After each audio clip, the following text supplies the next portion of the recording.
Bismillahirrahmanirrahim. Assalamualaikum warahmatullahi wabarakatuh. Innal hamdalillah nahmaduhu wa nusalli wa nusallimu ala rasulil karim. Qala Allah ta'ala fil Qur'anil karim. A'udzu billahi minasyaitonir rajim. Bismillahirrahmanirrahim. Wa yas'alunaka 'anir ruh qulir ruhu min amri rabbi. Wa ma utitum minal ilmi illa qalila. Shadaqallahul azim. Saudaraku yang dimuliakan oleh Allah, bahwasanya Allah Subhanahu wa taala menciptakan manusia ini terdiri atas dua unsur. Ada unsur jasadiyah dan ada unsur rohaniyah. Unsur jasad manusia ini Allah menciptakan dari saripati tanah, sebagaimana di dalam Al-Quran surat Al-Mu'minun ayat yang ke-12 diberitakan oleh Allah Subhanahu wa taala bahwasanya Allah ciptakan manusia ini dari saripati tanah. Maka yang namanya manusia ini, jasad manusia maksudnya, dia ini akan bisa berkembang, tumbuh dengan baik, tumbuh dengan sehat, manakala diasupkan kepada dirinya manusia tadi mengkonsumsi makanan-makanan yang sumbernya adalah dari tanah, misalnya sayur-sayuran, buah-buahan, ataupun daging dari sapi, di mana sapi itu sendiri dia makannya bersumber dari tanah. Maka manakala jasad manusia tadi mengkonsumsi makanan-makanan yang bersumber dari tanah, dia akan tumbuh, berkembang dengan sehat, berkembang dengan baik. Maka demikian pula rohaniyah manusia. Sebagaimana tadi di dalam Al-Isra surat yang ke-85, Allah Subhanahu wa taala memberitakan kepada diri kita, di mana pada saat itu Rasulullah Shallallahu alaihi wasallam ditanya oleh orang-orang Yahudi tentang ruh daripada manusia ini.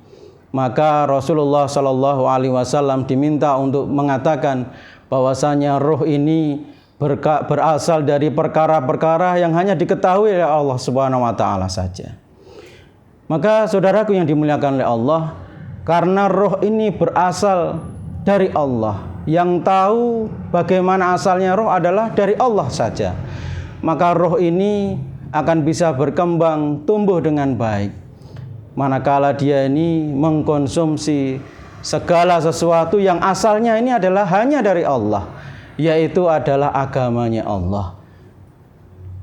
Maka manusia ini pada saat dia beramaliyah, mengerjakan amal-amal, mengerjakan perintah-perintahnya Allah Subhanahu wa taala, dan sesuai dengan yang dicontohkan oleh Rasulullah sallallahu alaihi wasallam, maka roh manusia ini akan menjadi hidup.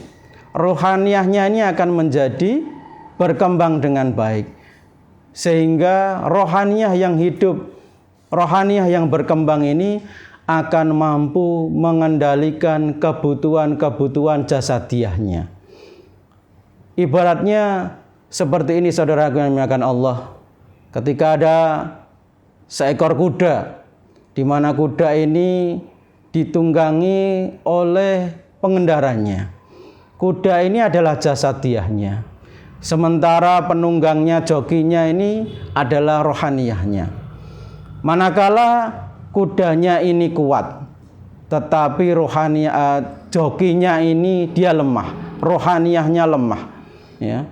Jasadnya, kudanya diberikan makanan-makanan, vitamin-vitamin yang komplit, sementara jokinya ini ya dia tidak pernah minum jamu, makanannya itu makanan yang tidak bergizi, sehingga dia lemah. Maka apa yang terjadi saudara yang dimuliakan Allah? Maka kuda tadi akan berlari dengan kencang, ya, sementara jokinya tidak mampu mengendalikannya. Sehingga ketika di depannya ini ada sungai, ketika di depannya ini ada jurang yang dalam, maka jokinya tadi tidak bisa mengerem, tidak bisa mengendalikan daripada kuda itu. Sedangkan ketika apabila kudanya ini dia kuat, sementara jokinya ini jauh lebih kuat, ya, maka joki tadi akan bisa mengendalikan kuda ini dengan baik. Dia akan bisa mengendalikan belok kanan, belok kiri, ada jurang dan sebagainya. Inilah perumpamaan dari yang dimaksud dengan jasad dan rohaniyah. Ketika manusia ini dia hanya mementingkan kebutuhan jasadiahnya, sementara rohaniyahnya dia abaikan, dia kesampingkan, maka manusia tadi hari-harinya dia hanya mengejar kebutuhan-kebutuhan jasadiah, hanya mengikuti hawa nafsunya, hanya mengejar kebutuhan-kebutuhan duniawi saja. Sementara untuk kebutuhan-kebutuhan akhirat dia akan lupakan. Oleh karena itu saudaraku yang dimuliakan Allah, pada bulan Ramadan ini, bulan yang penuh berkah, bulan yang penuh rahmat, maka bagaimana kita ini menjaga agar supaya kita ini bisa mampu mengendalikan kebutuhan jasadiah kita, dan kita ini memperbanyak memberikan makanan-makanan, asupan-asupan untuk rohaniyah kita, yang berupa membaca Al-Quran, yang berupa berzikir, menjaga amal-amal sholat sunnah, dan amal-amal yang lainnya, di mana pada bulan yang penuh berkah ini tentunya nilai daripada amal ini akan dilipat gandakan oleh Allah Subhanahu wa taala. Semoga Allah Subhanahu wa taala mampukan diri kita untuk terus menjaga supaya kita ini terus mampu memberikan asupan-asupan gizi kepada rohaniyah kita tanpa melupakan kebutuhan-kebutuhan jasadiah kita. Demikian, wabillahi taufiq wal hidayah. Wassalamualaikum warahmatullahi wabarakatuh.